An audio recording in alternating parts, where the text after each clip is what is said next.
자, 이제 말씀에 하나님의 음성으로 함께 들으시고 능력을 받으실 주의 이름으로 축원합니다. 우리는 무슨 일을 하면은 만사형통, 승승장구, 일치월장, 참 듣기 좋은 얘기예요. 막힘이 없이 잘 쭉쭉 빵빵 뻗어나가는 것 다 원하는데 왜 기도도 열심히 하고 40일 금식 기도도 하고 11조도 빼지 아니하고 잘 냈는데도 일이 원치 않는 대로 풀릴 때 여러분들 어떻게 대처하겠습니까? 야, 하나님 내 기도 들으시는 건가? 나를 사랑하시는 건가? 왜 나는 이쯤 되면 하나님이 뭔가 표징을 보여주실 텐데 왜 이렇게 만사불통이고 힘들고 어려울까? 회의를 느낄 만도 한데 여러분, 이럴 때 여러분들의 믿음의 태도를 어떻게 가져야 될까요? 나라의 위기가 차올 때 그 나라의 수장인 왕의 태도가 중요합니다. 가정이 휘청거리고 가정이 어려울 때 가장의 위치가 중요합니다. 회사가 어려움을 당할 때 오너가 그 자세가 중요합니다. 교회가 힘들고 어려울 때 그때 목사님은 어떤 태도를 취하실까? 우리가 오늘 이 국난 극복을 위하여 최대 절명적인 위기에 처해 있는 이스라엘의 운명을 잡고 있는 히스기야 대왕이 아수르라고 하는 어마무시한 대군을 이끌고 쳐들어온 이 사네립이라고 하는 이 군대를 막아야 되는데 중과부적이에요. 힘이 없습니다. 힘으로 대항할 수가 없습니다. 어떻게 18만 5천 명을 싸움 한번 해보지 아니하고 물리치며 대성을 거둘 수 있었을까? 여러분, 히스기야 대왕의 성공담을 듣고 이대로 따른다면 우리의 문제들도 쉽게 대처가 되고 해결되고 성공의 길로 접어들 줄 믿습니다. 근데 눈이 번쩍 안 띄어져요. 이러면 눈이 팍 뜨셔야죠. 역사적 배경을 잠깐 설명드릴 필요가 있습니다. 본래의 이스라엘이라고 하는 나라는 하나님의 선민이고 하나님 사랑의 대상이었고 하나님의 축복을 주셔서 모두가 잘 살고 잘 먹고 잘 살고 평안한 삶을 누리게 되어 있습니다. 그런데 하나님이 늘 약속해요. 너희들 나만 잊지 말아라. 내가 너희 하나님이다. 하나님만을 잊지 말고 이 우상에 기웃거리지 말고 나 외에 다른 신을 섬기지 말아라. 그리하면 너희 길이 형통하리라. 이게 하나님의 약속이었습니다. 그런데 참 이상하죠. 그렇게 보장된 약속임에도 불구하고 우리 인간들은 딴 길 가고 싶고 자꾸 곁길 나가고 싶은가 봐요. 그 안에 재성이 있어서 그런지 몰라도 하나님 이외에 다른 신을 기울이면서 거기에다 절하고 분향하고 제사 지나고 그러면서 하나님을 멀리하기 시작합니다. 여러 번 주의를 줍니다. 그래도 끝내 듣지 않을 때 이제 이스라엘을 반동가리로 만들어버리죠. 그래서 12지파 중에 10지파는 북이스라엘, 2지파는 남쪽 유다로 이름을 명명해서 새로운 출발을 시작합니다. 그런데 북쪽 이스라엘은 더 패역해서 왕들 한결같이 하나님을 섬기는 왕이 없었습니다. 오히려 더 하나님 앞에 범죄의 강도가 높았습니다. 하나님은 결국 BC 722년에 아수르라고 하는 당대의 최고 강대국에게 이 나라를 속국으로 만들어버립니다. 결국은 그 나라는 다시 돌아오지 못하고 회복되지 못하고 공중분해돼 버립니다. 그런 아수르의 대군의 실력을 가지고 아수르는 드디어 남쪽 유다까지 넘보게 있는 겁니다. 변방에 쳐들어왔습니다. 그들의 대표성을 가진 사람들이 이 이스라엘, 즉 남쪽 유다의 대표들을 불러댑니다. 다 올 필요 없다. 내 얘기 들어라. 그러면서 그들이 조목조목 이 얘기하는데 너희들이 지금 뭘 의지하고 있느냐? 너희들이 의지할 수 있는 대상이 뭐냐? 두 번째, 싸울 병력이 있느냐? 싸울 용역이 있느냐? 싸울 능력도 없는데 뭘 가지고 우리하고 대항하겠느냐? 세 번째, 애굽을 의지하고 있는데 너희들이 이웃나라 애굽을 의지하는데 애굽을 의지하는 것은 마치 갈대 지팡이와 같은 거다. 여러분, 지팡이는 내 체중을 의지해도 버틸 수 있는 힘이 지팡이의 역할이에요. 근데 갈대가 여러분들 지팡이가 되겠어요? 그러니 애굽을 의지하고 있는 너희들은 갈대 지팡이를 잡고 있는 것과 마찬가지다 얘기합니다. 네 번째, 여호와를 의뢰해서 너희들이 믿는 여호와를 의지한다고 그러는데, 너희들 지금 산당도 다 제거되고 제단도 다 헐어버렸는데 예루살렘에만 와서 예배드리라고 그러는데, 너희들이 언제 예루살렘에 가서 예배드리며 하나님 만나겠느냐? 다섯 번째, 그러면 말 탈 사람 있냐? 너희 나라는 말이 있냐? 말이 있어야 말을 타봤지. 말 탈 사람만 있으면 내가 말을 2,000마리를 이르게 주겠노라. 이야, 이거는 정말 얕잡아봐도 너무하잖아요. 말을 타봤느냐? 말 탈 사람만 있으면 내가 말을 2,000마리 싸울 수 있는 명말을 보내주겠노라. 지휘관들이 있잖아. 너희들 지휘관, 지휘 능력이 없는데 누구를 지휘하겠느냐? 우리나라에 제일 지휘 못하는 작은 자가 너희 나라의 지휘관 어떤 지휘자보다도 더 낫다. 그러니 너희들은 오합지졸로 싸우게 될 테니까 빨리 싸우지 말고 항복하거라. 일곱 번째, 내가 이제는 여호와의 명령을 받고 내가 너희들 나라 쳐들어간 거야. 우리들이 아스로는 하나님을 잘 믿지 않는데 이스라엘이 믿는 하나님의 이름을 도용해가지고 우리가 아스로가 너희 나라 쳐들어가는 것은 하나님이 시킨 일이다, 이런 얘기합니다. 야, 여덟 번째, 너희들은 우리가 빼곡히 포위를 하고 있으면 너희 안에 있는 양식이 다 떨어져서 너희들은 너희 대변을 먹게 될 것이고, 물이 없었으니까 너희 오줌을 싸서 오줌을 먹게 될 것이다. 야, 무서운 얘기예요. 그 다음에 너희 나라 히스기야가 너희들을 걱정하지 말라고 꼬투릴 텐데 히스기야 말 듣지 말아라. 우리 아수르의 대왕의 말을 들어라. 그러니 너희들 하루속히 항복하라. 손들어라. 이러한 얼음장을 놓은 아수르의 얼음장을 대표들이 듣고 히스기야 왕에게 살린 것입니다. 왕이요, 사실 저들이 허튼 수작이 아니라 우리는 저들과 싸우는 것은 바위로 결한치기인데 정말로 겁주는 얘기를 드려서 죄송합니다 하면서 왕에게 얘기하니까 히스기야 왕이 이 소식을 전해 듣고 나서 어떤 태도를 취했을까? 어떤 태도를 취했길래 하나님께서 이 히스기야 왕의 기도를 들으시고 그의 요청대로 적의 18만 5천 명을 다 멸절시키면서 전쟁에 이길 수 있게 해줬느냐, 이 말이에요. 오늘날 우리가 살아가는 이 세상에 아스루와 같이 내가 범접할 수 없고 내가 대항할 수 없고 내가 이길 수 없는 어마무시한 세력들이 나를 엄습합니다. 경제적으로, 건강으로, 자녀가, 어떠한 대인관계 면에서 내가 원치 않는 꼬이고 꼬여서 내가 풀어갈 수 없는 일들이 벌어질 때가 있습니다. 여러분, 이럴 때 에라 모르겠다, 내가 하나님을 그래도 11조도 내고 내가 20, 30년 예수도 믿었는데 하나님 날 사랑하지 않은가 보다, 에라 뭐 예수 믿느나 안 믿으나 똑같은데 하고 성경 제끼고 교회에 와야 될 사람이 술집에 앉아서 꼴짝꼴짝 술 마시고 있는 이러한 바보 같은 사람들이 많이 있단 말이에요. 우리는 오늘 어려울수록, 힘들수록, 정말 내가 혼자 해결하기 어려울수록 이럴 때에 히스기야는 어떻게 국가의 문제를 풀어갔으며 어떻게 하나님의 축복을 받았는가를 오늘 본문을 통해서 우리에게 알려주고 있습니다. 이 말씀에 위로와 또 힘과 여러분들의 멋진 아름다운 삶이 다시 설계되기를 주의 이름으로 축원합니다. 그래요. 그래서 지금 19장 3절 볼까요? 19장 3절에 보니까 이런 얘기 있어요. 히스기야의 말씀이 오늘은 환난, 징벌과 모욕하는 날이라 아이를 낳을 때가 되었으나 해산할 힘이 없도다. 따라서 합니다. 아이 낳을 때가 되었으나 해산할 힘이 없도다.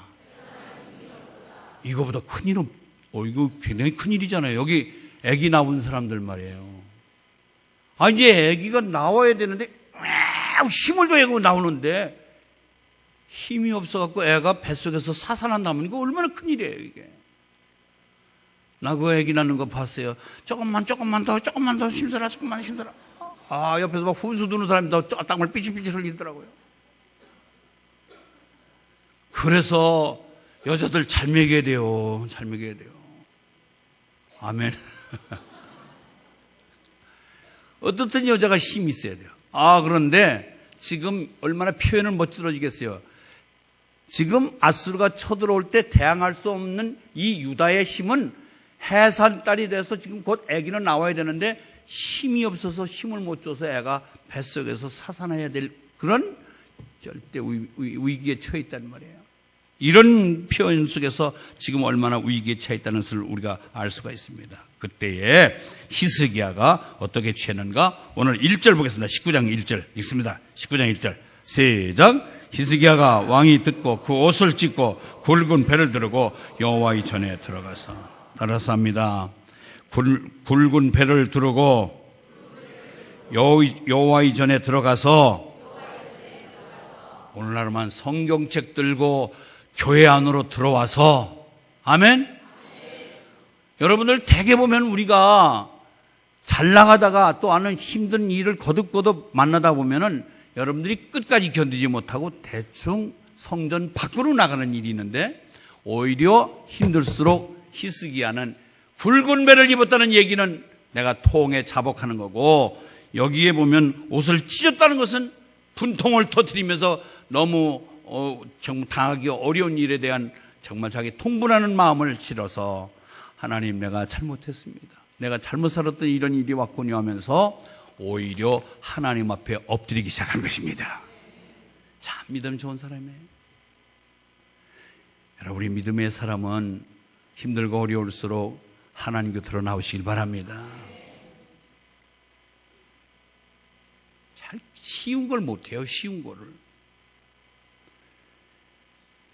미국에는 NBA라고 하는 프로농구팀이 있는데 프로농구팀보다도 유명한 또 대학 농구팀이 굉장히 유명합니다. 대학이 얼마나 많아요. 그런데 대학 농구에서 1967년도부터 7년 동안 정상 자리를 지켰던 UCLA라고 하는 대학이 있습니다.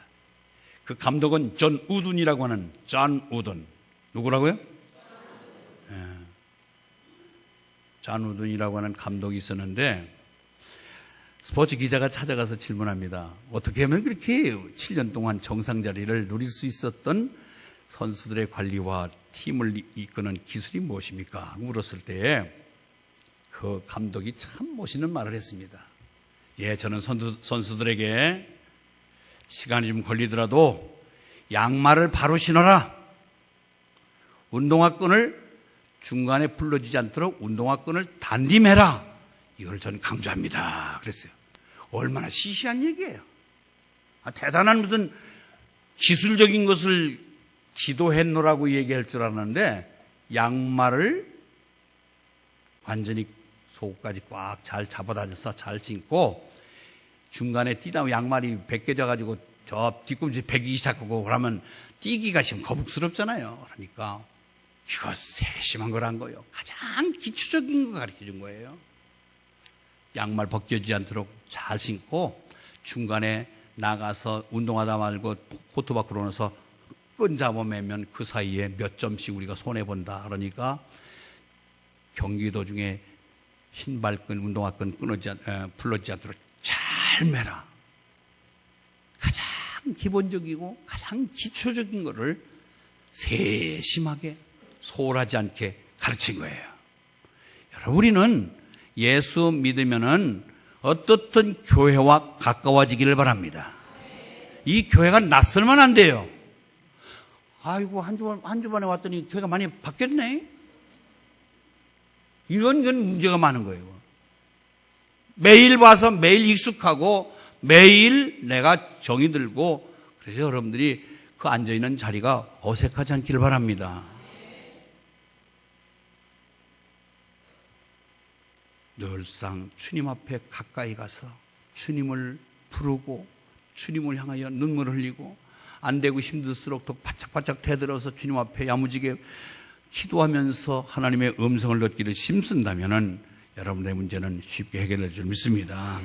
그래서 지금 이렇게 히스기야 대왕은 나의 믿음을 하나님이 아시니까 하나님만 바라보니까 하나님이 나의 도움이 되시니까 나는 의지할 대상이 없으니까 하나님만 매달립니다 하고 하나님께 바짝 바짝바짝 대들면서 1절에 굵은 배를 두르고 회개의 의미예요. 회개 철저하면서 하나님 앞에 나가서 기도했던 거예요. 주의 여호와의 전에 들어가서 성전에 들어갔다는 얘기입니다.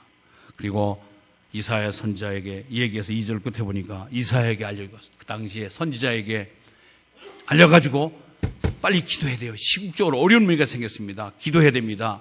하고 같이 주의 종에게 기도를 요청했습니다. 기도는 만사를 변화시킨다. 시작. 기도에는 다른 이유가 있을 수 없습니다. 여러분, 의지할 수 없는 대상에 사람 의지해봐야 무슨 소용이 있겠어요? 오직 의지의 대상은 하나님 한 분밖에 없습니다. 여러분들 자녀 키울 때 옛날에는요, 성경 한 장 읽으면 돈 얼마 준다. 용돈 주는 것도 성경 읽을 때 주는 거. 이거는 어린아이 때문에 그렇게 합니다. 그러나 이제는 장성해서 여러분의 나이쯤 되고 여러분의 연륜이 쌓여있다면 내 스스로가 성경을 펴시기를 바랍니다. 성경 읽어야 거기에 보화가 다 들어있고 삶의 길이 있고 하나님이 나와 함께함을 맛보게 하고, 그러면서 기도하고 매달릴 때, 내가 처음에 어린아이 같을 때, 미천할 때, 미숙할 때는 무슨 조건을 내걸고 시켰지만은 이제는 내 스스로가 자립적인 신앙이 될 수 있는 여러분의 의식이 바뀌어지기를 바랍니다. 기도도 내가 혼자 할 줄 알아야 되고, 성경도 내가 혼자 볼 수 있어야 되고, 주일날 누가 가자고 챙기지 않아도 내가 먼저 앞장서서 교회에 나온다면은 여러분들은 이제 스스로를 추스릴 수 있는 믿음이 된 줄 믿습니다. 이스라엘의 세 번째 왕이 솔로몬 왕이 있었습니다. 21살에 왕이 됐습니다. 그는 40년 동안 왕직이 있었습니다. 맨 처음에 왕이 될 때 자기는 1000번제를 드리면서 얘기합니다. 하나님, 내가 이 백성들을 지도할 때 능력이 없습니다. 나에게는 지혜를 주셔야 됩니다. 하늘의 지혜만 주신다면 나는 백성들을 잘 통치하고 다스릴 수 있는 멋있는 그런 왕이 될 수가 있습니다. 그랬더니 이걸 1000번제, 1000마리의 제물을 바쳐서 하나님께 제사 드리면서 구한 것이 고작 지혜를 구하니까. 왜? 내가 남한테 깔보고 남을 우뚝 서서 남에게 자랑거리 하려고 지혜가 아니라 백성을 잘 다스려서 태평성대를 누리게 해달라고 지혜를 구하니 하나님이 보시기에 기특해서 지혜뿐만 아니라 부자 되는 것, 장수 되는 것, 원수 갚는 일까지도 다 해주셨잖아요. 먼저 우리는 하나님이 기뻐하는 것을 구하시기를 바랍니다. 그렇게 하는 거예요. 그랬더니 이 잠언, 3000 잠언을 쓸 수 있는 그런 지혜도 주시고 1005마디의 노랫말을 짓기도 하고 시편 일부와 더불어 잠언, 전도서, 아가서를 쓸 수 있는 그런 탁월한 지력을 주어서 글의 문장이 대가가 되잖아요. 얼마나 멋있어요. 하나님 앞에 바른 것만 구하면은 보너스를 통해서 내가 구하지 않은 것까지도 다 주시는 하나님, 좋으신 하나님이십니다. 예. 솔로몬은 그래서 하나님께 기도합니다. 여호와께서 그에게 이르시되 내 기도와 내가 내 앞에 간구한 바를 내가 들었은즉 나는 네가 건축한 이 성전을 거룩하게 구별하여 내 이름을 영원히 그곳에 두며 내 눈길과 내 마음이 항상 거기에 있으리라. 솔로몬이 지은 성전 안에 항상 내가 거기에 임재하여서 너의 기도를 다 들어주겠다고 그렇게 약속하고 계십니다. 여러분, 조지 워싱턴이라고 하는 미국의 초대 대통령, 그분은 영국과의 전쟁에서 자기가 군사를 이끌고 나가서 싸움을 합니다. 그러다 보니까 장기적으로 전투가 벌어지면서 마침 군량미가 떨어집니다. 자기 부하들의 먹을 것이 없습니다. 구두가 다 헤어졌습니다. 후방에서 지원이 올라와야 되는데 후방 지원이 원활하지 못합니다. 그때 그는 숲속에 들어가서 기도하는 모습을 그의 부하들이 본 거예요. 어떻게 보면 참 어리석기도 하고, 지금 전쟁이 벌어지고 지금 싸우고 있는데 양식 달라고 기도하고 있는 그 지휘관의 모습을 보고 어리석게도 느꼈지만은 그런 의식을 아무리 누가 뭐래도 자기는 자기대로 하나님을 향하여 기도하기 시작합니다. 그럴 때 하나님께서는 후방전에서 이어지게 되고 전쟁이 이기게 되고 드디어 초대 대통령까지 된 줄 믿습니다. 여러분 믿으세요. 우리가 힘들고 어려울수록 방법은 하나님 전에 나가고 하나님 찾는 길밖에 없다는 사실 믿으시기 바랍니다. 그거예요. 여러분들 어떤 어려움이 지금 다가오고 있는지 모르지만 여러분의 어려운 문제를 풀어가는 유일한 숙제와 여러분의 키는, 그 열쇠는 기도가 최고인 줄 믿으시기 바랍니다. 우리 환경에도 우리의 믿음을 보여주셔서 하나님, 내가 아무리 내 우겨쌈을 당하고 내 삶이 어렵더라도 나는 비굴하지 않겠습니다. 하나님 곁을 떠나지 않겠습니다. 하나님만 바라보겠습니다라고 하는 믿음을 보여주시기 바랍니다. 아멘? 그게 최고예요. 하나님은 그런 믿음꾼을 찾으시는 거예요. 믿음이 없이는 기쁘시게 못하나니 하나님께 나가는 자는 반드시 그가 계신 것과 또한 자기를 찾는 이에게 상 주시는 이심을 믿어야 할지니라. 하나님은 믿음을 가진 사람을 좋아하시고 그런 사람을 찾는 것입니다. 두 번째는요, 하나님께 정직한 마음을 보여드리시길 바랍니다. 나의 믿음을, 첫 번째는 나의 믿음을 보여드리고요, 두 번째는 여러분의 정직한 마음을 보여드리는 거예요. 솔직한 마음을 보여주십시오. 오늘 14절 보겠습니다. 14절 있습니다. 14절 시작.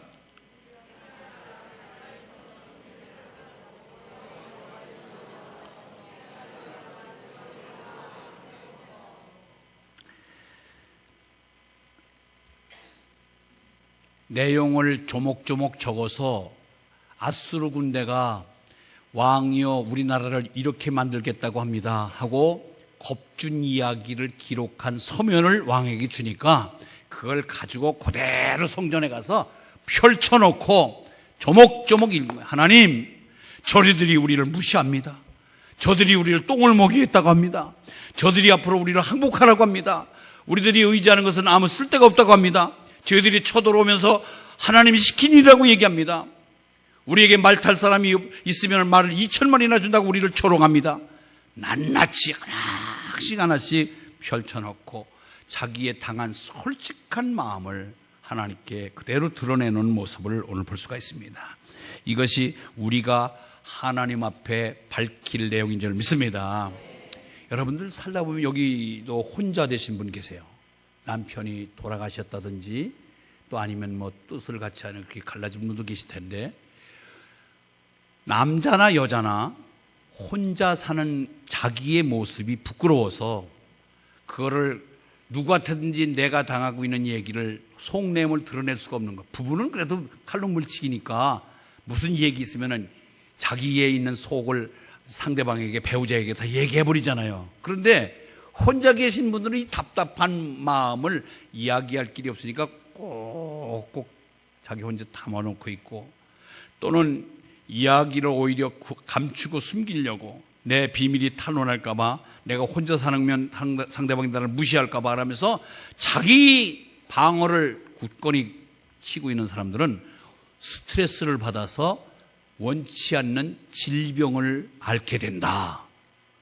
그런가 하면은 더욱더 자기를 보호하고 자기를 감싸고 자기 은밀한 비밀을 지키려고 하면은 오히려 그 스트레스로 인하여 면역력이 떨어져서 웬만한 병에도 약하다라고 하는 심리학적 분석이 나왔습니다. 이거 맞는 것 같아요. 우리는 이제 상대방 사람들에게 얘기하면 비밀이 탄로날까 봐 힘들어서 어려워서 못한다고 하지만은 끝까지 우리의 비밀을 지키시는 주 여호와 하나님께 토설하시길 바랍니다. 밤새도록 얘기도, 아이고야 이제 나 좀 자야 되겠다, 야 다음 내일 얘기하자. 하나님은 시간 타임 오버 됐다고 연장시키질 않습니다. 몇 날 며칠을 얘기해도 그분은 나를 뒤로 미루지 않으십니다. 내가 피곤해서, 내가 지쳐서, 내가 쓰러지진 몰라도 하나님은 끝까지 내 이야기를 들으십니다. 그 좋으신 분한테 왜 여러분들 이야기를 못해요? 사람 같으면은 졸면서 듣는 척하는 사람이 있어요. 알았어. 내 얘기 듣는 거 아닌가? 알았어. 이거는 안 듣는 거나 마찬가지잖아요. 근데 하나님은 졸지도 주무시지도 않는다 그랬어요. 끝까지 내 편이 되어 주십니다. 그래서 그분 앞에 정직한 마음을 내려놓고 기도하는 저 여러분 되시길 바랍니다. 그것이 오늘 우리에게 주문하는 거예요. 하나님께서 열어놓아라, 너는 내게 구하라, 찾으라, 두드리라, 그러면 부르짖으라, 내가 너를 응답하겠다. 할렐루야. 이것이 바로 우리 주님이 우리에게 요구하는 거예요. 이처럼 우리는 모든 일이 있더라도 우리는 하나님께 나를 돌아봐 주십시오, 내 얘기를 들어주십시오 얘기 요청하지 않아도 하나님은 스스로 내 이야기를 귀담아 들으시고 내 문제에 접근하고 계시다는 사실을 믿으시기 바랍니다. 그래서 항상 하나님 앞에 먼저 나가서 구하고, 구하긴 구하되 솔직하게, 정직하게, 구김이 없이, 거짓됨이 없이 있는 그대로 밝히시길 바랍니다. 세 번째는요, 하나님의 기적을 세상에 보여주시기 바랍니다. 따라서 합니다. 첫 번째 어떻게 한다고요? 문제가 생겼을 때 믿음을 보여주자. 시작. 네, 믿음을 보여주고, 두 번째는 정직한 마음을 보여주시기 바랍니다. 세 번째는요, 하나님의 기적을 세상에 보여줘야 돼요. 그게 무슨 말이에요? 하나님 앞에 기도했다든지 하나님께 구했다든지 뭘 해서 얻은 것, 또 하나님이 내가 구하지 않은 것까지라도 하나님이 행해 주신 것이 있다면은 나 혼자 입 다물기는 게 아니라 하나님이 해 주셨습니다 하고 나발 부르란 얘기예요. 하나님 영광 돌리라는 얘기입니다. 하나님 그거 참 좋아하세요. 이거 하나님이 해 주셨습니다. 하나님께 함께 하셨습니다. 하나님이 도우셨습니다. 하나님 그걸 원하십니다. 얼마나 그걸 안 하면 그렇게 원하실까? 우리가 그런 것을 제대로 표현을 안 하니까 하나님은 그것을 표현하는 사람을 원하신다는 말이에요. 자, 오늘 20절 보겠습니다. 20절 있습니다. 20절 시작. 아니, 다시 다 같이 한번 20절 있습니다. 20절 시작.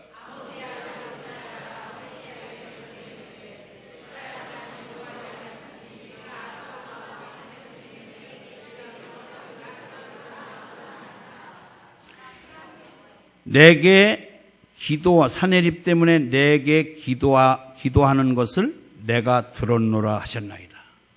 하나님이 들으셨다는 거예요. 아멘. 그러니 여러분들 기도 응답 받은 건 크든 작든 간에 옆에 사람들에게 자랑하시기 바랍니다. 무엇보다도 여러분의 기적 중에 기적은 내가 예수 믿은 것이 최고의 기적입니다. 내가 나를 봐더라도 좀 이렇게 모자르고 시원찮은데 아마 하나님이 시험 봐서 뽑았다면 내가 합격했을까? 하나님이 성품 좋은 것 여러 가지 조건으로 따져서 하나님이 만약에 하나님이 기준을 세워놓고 예수 믿게 했다면 내가 거기에 합격됐을까 하는 것을 한번 생각해 보란 말이에요. 하나님은 내 있는 그대로를 받아주셔서 묻지도 따지도 아니하고 나를 그냥 수용하셨잖아요. 고집불통이고 죄를 밥 먹듯이 하고 또 죄 지었고 하지 말라는 것 또 했는데도 불구하고 용납하시고 용서하시고 나를 보도만 해주시는 사랑의 하나님을 감사하시기 바랍니다. 그래서 이 기도 제목 응답받은 것도 감사할 일이지만은 내가 하나님의 자녀가 되어서 오늘 이 주일 예배 드리고 이렇게 아멘으로 화답할 수 있는 믿음의 수준에 이른 것까지도 이것은 하나님이 베푸는 기적 때문인 줄 믿습니다. 어떻게 내가 하나님의 자녀가 됐을까? 놀라운 하나님의 역사지요. 그래서 이 밤에 여호와의 사자가 나와서 아수로 진영에서 군사 18만 5천 명을 친지라. 아침에 일찍 일어나 보니 다 송장이 되었더라. 이것이 35절이에요. 35절 보고 35절 읽습니다. 이제 싸우지도 아니하고 상대방이 18만 5천 명이 어떻게 됐다고? 35절 있습니다. 시작.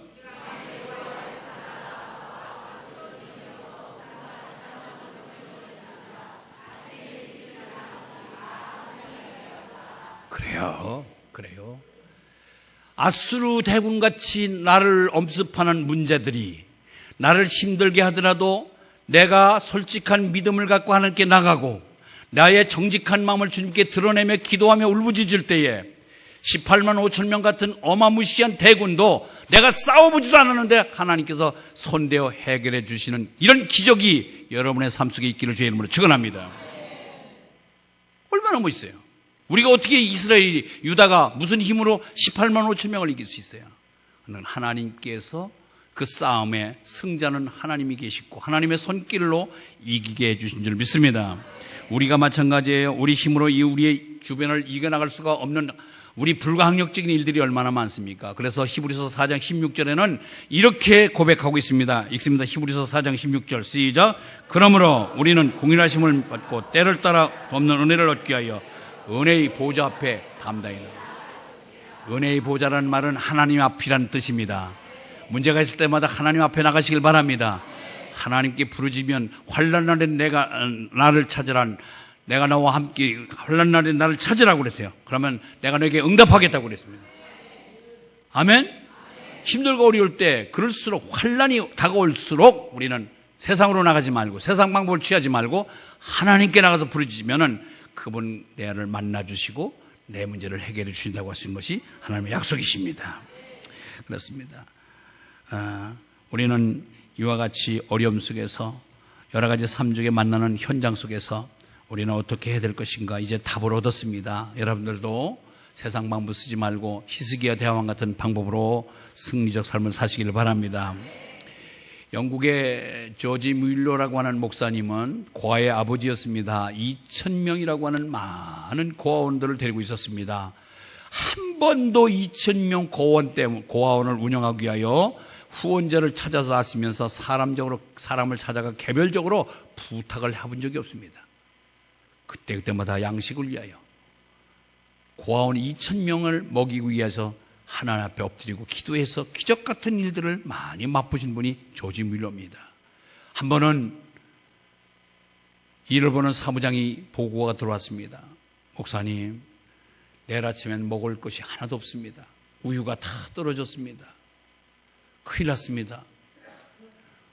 왜 큰일 나요? 우리가 그동안에 우리 아이들을 먹이신 분은 하나님이신데 내일 아침에 되면 또 뭐 하나님이 먹이시겠죠? 전혀 창고에 먹을 것이 가득 들어있는 것 마냥 평안함을 갖고 말씀하시는 거예요. 너무 말 같지 않은 거니까 아예 쳐다보지도 않는데 사실이라니까요. 2,000명 내일 아침 먹일 우유가 하나도 없이 다 떨어졌다고 그러는데 그냥 평상시처럼 기도하러 올라가셔서 기도하고 계신 거예요. 기도하는데 아침이 됐는데 벨이 울린 거예요. 바깥에서 벨이 울리는 거예요. 사무장이 나가보니까 큰 탱크롤이 그 우유 실은 차가 서 있어요. 이게 무슨 얘기냐니까 차가 지금 고장이 나서 한 발도 못 나가는데 이게 지금 시간이 지나면 다 부패해서 썩기 때문에 혹시 여기 고아원인데 이거 먹일 필요가 있습니까? 물어본 거예요. 이게 우연입니까? 아니잖아요. 밤새도록 기도한 그 조지 뮬러 목사님의 기도를 응답하시고 왜 그걸 지나가던 차가 왜 거기서 고장나? 하필이면 더 지나가서 고장나야지. 하나님의 신비하심은, 하나님의 놀라우심은 지금도 여전히 그 하나님은 동일하신 하나님이십니다. 우리의 문제요, 여러분들 그와 같은 조지 뮬러와 같은 믿음을 달라고 기도하시기 바랍니다. 그러면 여러분들 믿음으로 얻어진 간증이 있는데 내가 근심 걱정할 필요가 있겠습니까? 근심 걱정이 다가오면 그것을 해결해 주실 분은 하나님이시니까 여러분들 얼굴에다 평안이 넘치는 것은 바로 하나님께 맡김의 결과인 줄 믿습니다. 그분은 오늘 안 보이는데. 목사님, 저는요, 옛날이나 지금이나 근심 걱정이 사라진 건 아니지만은 예수 믿은 후에는 그분에게 맡겼더니 더 마음이 평안해졌습니다. 이게 바로 하나님의 영광입니다. 영광이고 기적인 줄 믿습니다. 그렇죠? 이건 여기서만 듣고 얘기하지 마세요. 우리 집 앞에 바로 맞은편에 사시는 83살 먹은 할아버지 계세요. 할머니는 몇 살인지 모르지만 80이 다 돼가는 한 70 후반쯤 돼 보이는데 돈이 어마무시게 많아. 여기 배밭을 팔아가지고 저 울산 어디에다가 땅을 샀는데 그게 막 몇 값주로 뛰었대요. 그래가지고 돈이 굉장히 많아요. 그런데 문제는 그 얘기 하려고 그러는 게 아니라 얼마나 거만한지 그냥 있는 채를 얼마나 하는지 그냥. 그러니까 여기서만 듣고 얘기를 하면 안 돼요. 뭐라면 그까짓 거. 그래서 그 사람 말이 대명사 그까짓 거. 아주 굉장히 얕잡아 보고 그런데 우리가 하우스 사역도 하고 예수도 전하고 공을 많이 드렸죠. 많이 드렸는데 결국은 예수를 안 믿어요. 자기 조상들, 부모들 다 절간에다 모셔놨기 때문에 그리고 자식들이 다 아버지가 밀어줘서 그런지 몰라도 집을 팔고 집을 사고 짓고 그래가지고 아들도 돈을 다 잘 벌어요. 다 부자예요. 근데 어느 날 보니까 교회가 다 붙어 있는 거예요. 오호, 우리가 실컷 복음을 전해놨더니 등록은 다른 데 가서 했더라고요. 조그만 교회 했어요. 그런데 오늘 보니까 교배가 띄워졌어요. 교배가 없어요. 아이고, 금방 때려짓구나 안 했는데. 그러면 그렇지. 내심 그런 생각이 들더라고요. 그런데 저 동네 쪽에 큰 47평이고 57평이고 아파트를 사고 이사를 한대요. 그러면서 하는 얘기가, 내가 예수를 믿어보니까 이게 아니구나 하는 생각이 들어서 80세신데 나는 놀라운 것은 80살 먹은 분이 전격적인 이런 변화의 기적을 일으킨 것은 성령님이 하시더라고요. 자녀들한테 들어오는 한 달의 용돈이 생활비가 530만 원이 들어온대요. 근데 예수 믿고 나니까 11조 얘기를 들어보니까 이건 내가 쓸 돈이 아니구나 생각해서 꼬박꼬박 11조 생활을 53만 원씩 했대요. 난 그 얘기를 듣고서 이야, 전에 교회에다가 헌금하고 11조 얘기면 왜 그 빼빠지게 벌어서 교회 갖다 주느냐고 대단히 항변을 했던 사람이거든요. 그런데 어떻게 11조를 하게 됐어요 했더니, 성경에 11조 하라고 했는데 왜 안 해요? 성경에서 하라고 그랬기 때문에 자기는 한다는 거예요. 할렐루야. 이렇게 나중된 자가 먼저 돼야 되지 않겠어요? 이게 기적이잖아요. 이게 하나님의 역사잖아요. 내 속에 변화를 일으키시는 하나님, 내가 도저히 내 자신으로서는, 내 생각으로, 내 의지로는 바뀔 수가 없는 것을 하나님에 의해서 바뀌어진 것, 이것이 기적인 줄 믿습니다. 이게 믿음의 능력이에요. 여러분 스스로도 여러분에게 봐도 신통방통한 모습이 보여야 돼요. 내가 왜 이렇게 됐지? 내가 이렇게 바뀌었지? 변화는 좋은 쪽으로 바뀐 것이 변화, 나쁜 쪽으로 바뀌는 것은 변절, 변질이라고 그랬습니다. 변질이 아니라 변화가 있기를 바랍니다. 변화된 사람은 얼굴이 밝습니다. 변질된 사람은 얼굴이 행주 짜는 것 같아요. 일부 예배를 드리고 나니까 어느 집사님이 잠깐 뵙자고 그래요. 금요 철회할 때 내가 얼굴을 보니까 얼굴이 되게 무거워. 그랬더니 오늘 설교를 들으면서, 목사님 해결됐습니다. 그게 말씀의 능력이에요. 여러분, 이 말씀이 나를 이끌어 가시길 바랍니다. 오늘 목사님 소리 꽥꽥 질렀네, 연구 많이 했네, 평가를 받는 게 아니라 설교는 하나님의 말씀으로 듣고 내 삶을 바뀔 때 능력이 있을 줄 믿습니다. 그거예요. 그래서 우리가 이 말씀을 드려야 돼요. 사랑하는 성도 여러분, 해피데이는 하나님을 기쁘게 해드리자는 얘기입니다. 나를 기쁘게 하는 것이 아니라 하나님을 기쁘게 해드리는 날이 해피데이입니다. 생각해 보세요. 하나님이 택해서 넌 내 것이다고 지명하여 택해 놨는데도 불구하고 아직도 교회 들어오지 않냐고, 하나님 전에 들어오지 않냐고 세상에서 술 먹고 방탕한 생활을 하고 있는 그들에게 우리는 누군지 알지 못하니까, 하나님은 인쳐놓기 때문에 보이지만은 우리는 알 수 없으니까 무작위로 달려가서 예수 믿읍시다, 하나님 사랑을 받읍시다, 하나님을 믿고 복 받읍시다 하고 우리가 전해야 되고, 그래서 택한 자를 데려다가 사단이 쥐고 있던 사단의 손에서 그를 끄집어서 하나님 나라 백성으로 만들 때 하나님이 제일 기뻐하실 줄 믿습니다. 그래서 하나님을 기쁘게 해드리자, 해피데이, 하나님을 기쁘게 해드리자는 거예요. 그런데 사단이 이거 잘 놓겠어요? 사단이 이거 손을 놓겠어요? 사단의 손을 놓게 하는 것은 기도밖에 없습니다. 그래서 우리는 해피데이는 기도데이예요. 기도데이. 기도해야만 해피데이는 성공할 줄 믿습니다. 요행 바라지 마십시오. 요행 없습니다. 양말을 바로 신어라. 운동화끈을 바로 잡아매라. 이것 가장 기초적인 것. 우리가 무슨 일을 할 때 기도하지 않냐고 대드는 것은 번번이 실패하고, 그건 교만이에요. 교만. 하나님 싫어하십니다. 그렇기 때문에 우리는 모두 결과는 주님께 맡기고, 먼저 선행될 것은 하나님 나를 사용하여 주신 것 감사합니다. 우리 교회를 들어서 이 기장의 영혼들을 살리는 데 쓰임받게 해피데이를 할 수 있도록 은혜 주신 것 감사합니다 하면서 나를 들어쓰신 하나님께 감사하고, 우리는 중간에 우리의 모습을 어떤 과정을 보일 때 하나님께서는 결과를 만족스럽게 해주실 믿습니다. 기도합시다. 그래서 자, 우리 마지막으로 자막 봅시다. 기도하면 어떤 일이 벌어질까요? 하나씩 읽어갑니다. 기도하면. 왜 자막이 안 나오지? 시작. 기도하면 하고는 맨 끝에.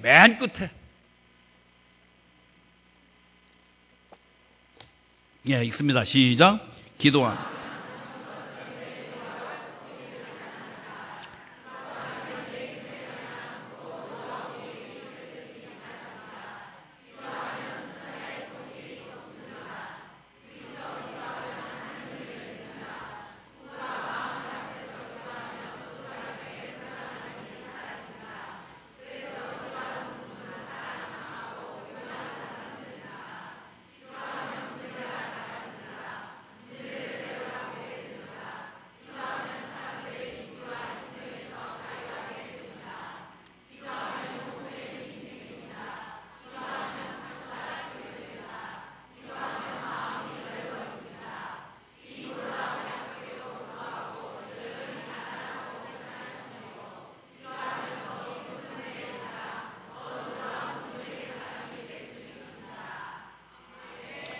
앞부분이 좀 잘라졌어요.